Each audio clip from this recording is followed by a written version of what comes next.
makanan yang berbahaya sebenarnya kalau digunakan, dikonsumsi dengan burung dalam keadaan yang tidak tepat, ya.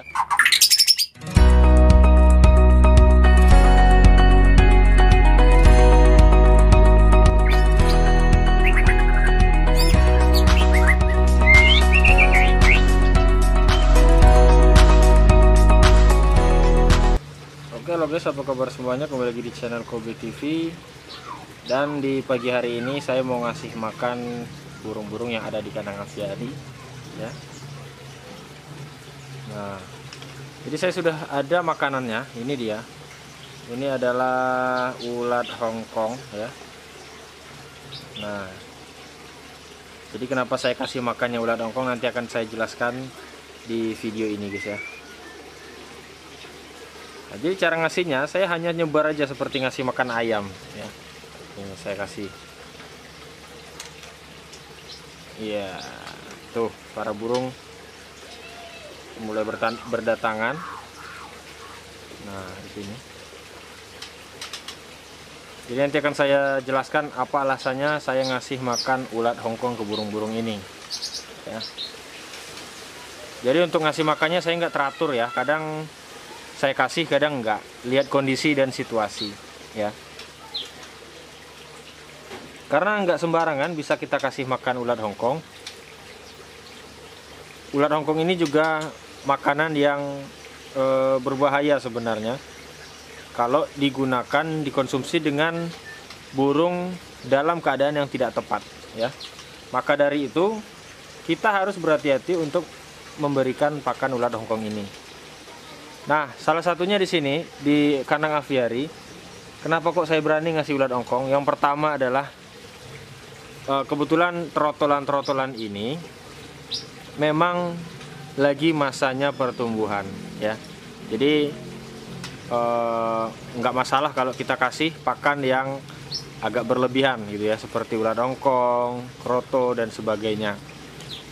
Supaya apa? Supaya burung tidak gampang kurus, ya, tidak mudah terkena penyakit juga, ya, dan komposisi tubuhnya juga terkontrol, ya, sehingga burung sehat.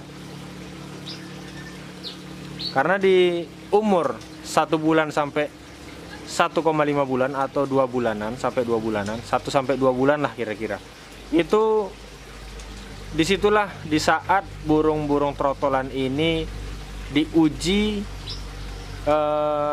daya tahan tubuhnya. Jadi banyak sekali mungkin teman-teman yang beli murai batu umur sebulan, 2 bulan, itu gampang terkena penyakit atau tiba-tiba sakit gitu, ya. Nah, masalahnya adalah di situ karena faktor pakan. Kenapa faktor pakan?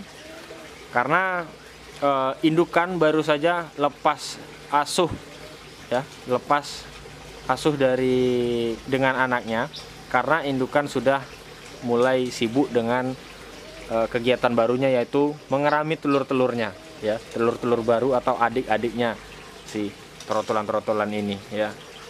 Nah, makanya di umur sekian 1 sampai 2 bulan itu banyak sekali burung yang tiba-tiba kurus, ya. Ya mungkin dia masih belum pandai untuk cari makan sendiri. Dan yang kedua, dia masih manja, ya, karena setiap murai batu itu mempunyai ciri khas yang berbeda-beda. Ada yang manja, ada yang memang gampang mandiri, ya, cepat dia mandirinya, ada, ya. Jadi beda-beda setiap murai batu tersebut. Nah, maka dari itu disitulah saat kita harus memperhatikan si para trotolan.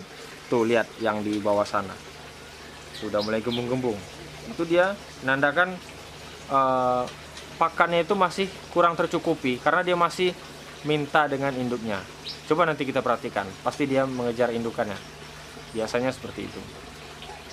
Ya, coba saya pancingnya di sana, ya. Tuh, dia masih bingung, dan ada makanan pun dia bingung masihan, belum langsung ngejar gitu, ya. Nah, malah bingung dia, cuek. Nah, mau dia makan, ya.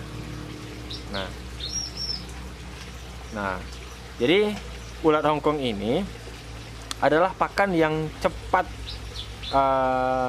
membuat murai batu tersebut gemuk, ya. Jadi dari pakan-pakan yang lain itu sebenarnya pakan ulat ongkong inilah yang paling cepat dan sebenarnya berbahaya jika dikonsumsi dengan burung yang tidak tepat, ya. Yang pertama, kalau indukan lagi bertelur,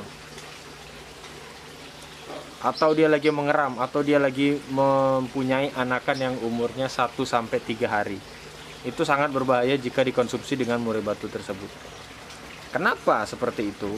Karena kalau untuk anakan umur 1-3 hari, jangankan sampai 1-3 hari, 1-7 hari itu masih belum bisa sebenarnya. Karena umur sekian, murai batu masih di dalam sarang dan masih di loloh dengan induknya, otomatis dia masih belum keluar dari sarang, ya, masih di dalam glodok.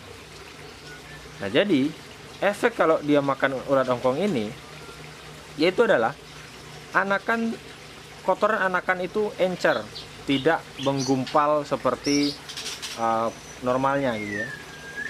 Nah, maka dari itu tidak dianjurkan kita memberi ulat ongkong jika indukan masih mempunyai anak yang masih belum turun dari glodok, ya.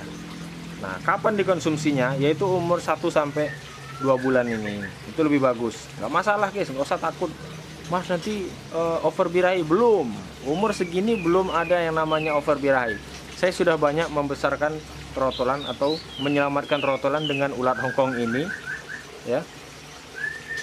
Dan besarnya nggak ada jadi masalah, nggak ada yang over birahi, nggak ada yang lowo, bahkan ada yang sudah juara dan sebagainya. Itu dari kecilnya saya kasih ulat ongkong full seperti ini, karena pada saat itu kondisinya sangat-sangat kurus sekali. Nah, dengan kita kasihnya ulat ongkong ini, maka si trotolan tersebut cepat gemuk dan tubuhnya cepat kembali ideal. Jadi seperti itu. Nah, setelah ideal, hentikan pemberian ulat ongkong ini, ya. Karena kalau sudah ideal kita kasih ini akan berbahaya untuk trotolan itu sendiri, ya. Nah, tuh, si jenggot pun makan juga, guys. Nah, kenapa kok, Mas, itu kan ada indukan di dalam.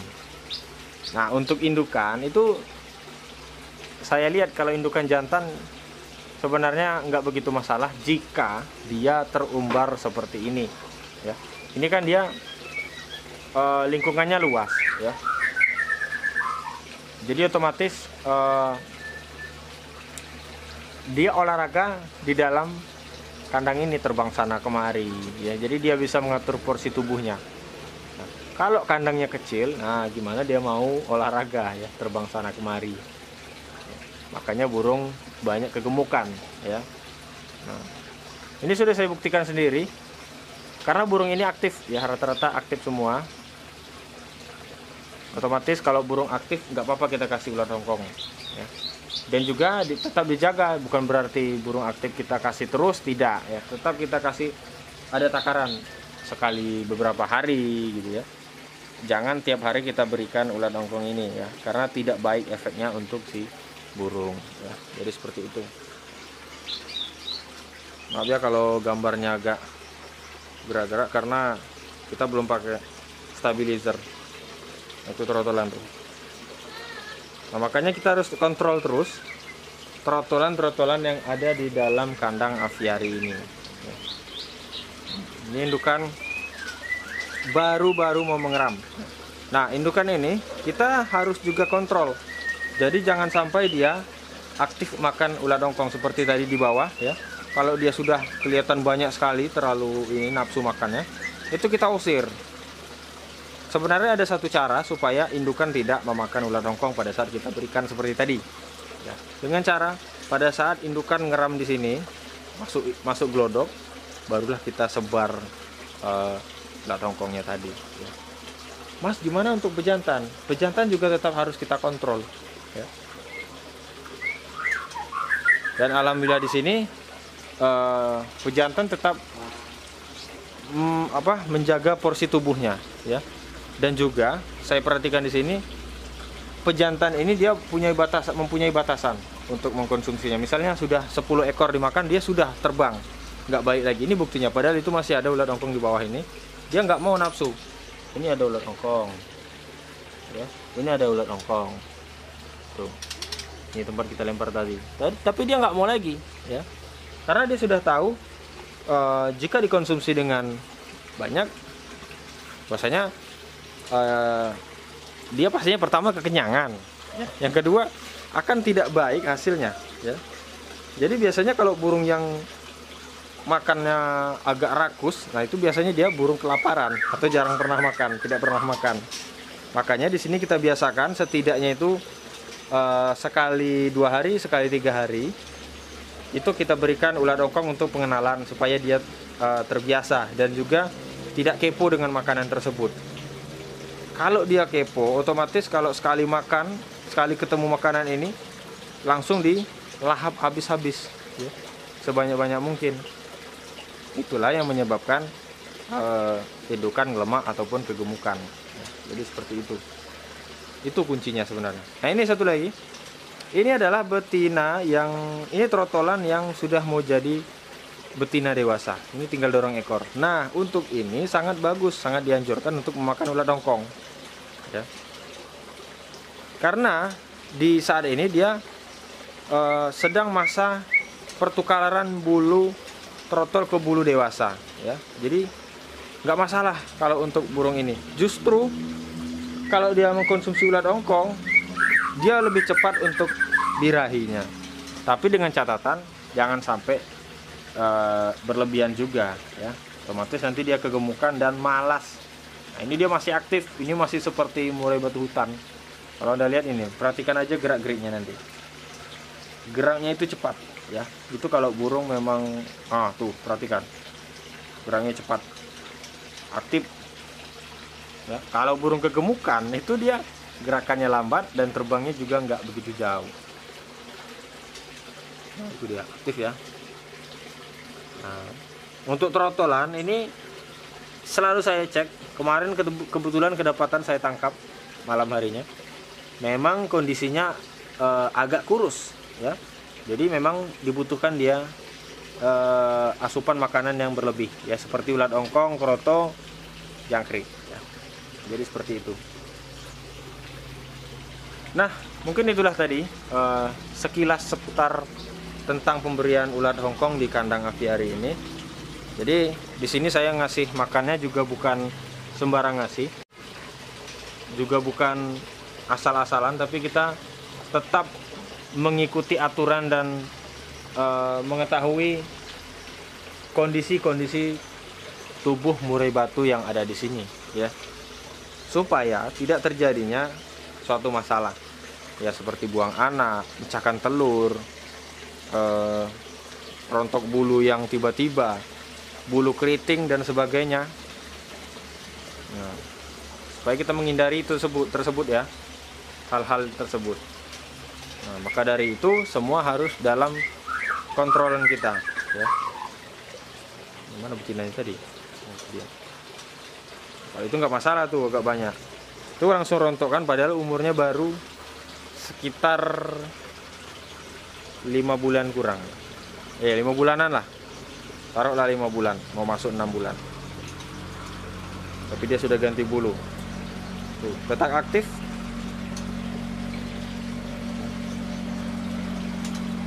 Nah, di sini saya juga sudah pernah membuatkan video murai batu, ciri-ciri murai batu kegemukan, ciri-ciri mengetahui murai batu itu gemuk tanpa kita menangkap si murai batu. Ya, ada videonya, Anda cari-cari aja di playlist saya, mungkin ada itu. Oke, mungkin cukup sekian dulu video saya kali ini. Mudah-mudahan video ini bermanfaat dan menghibur teman-teman semua. Dan saya akhiri, assalamualaikum warahmatullahi wabarakatuh.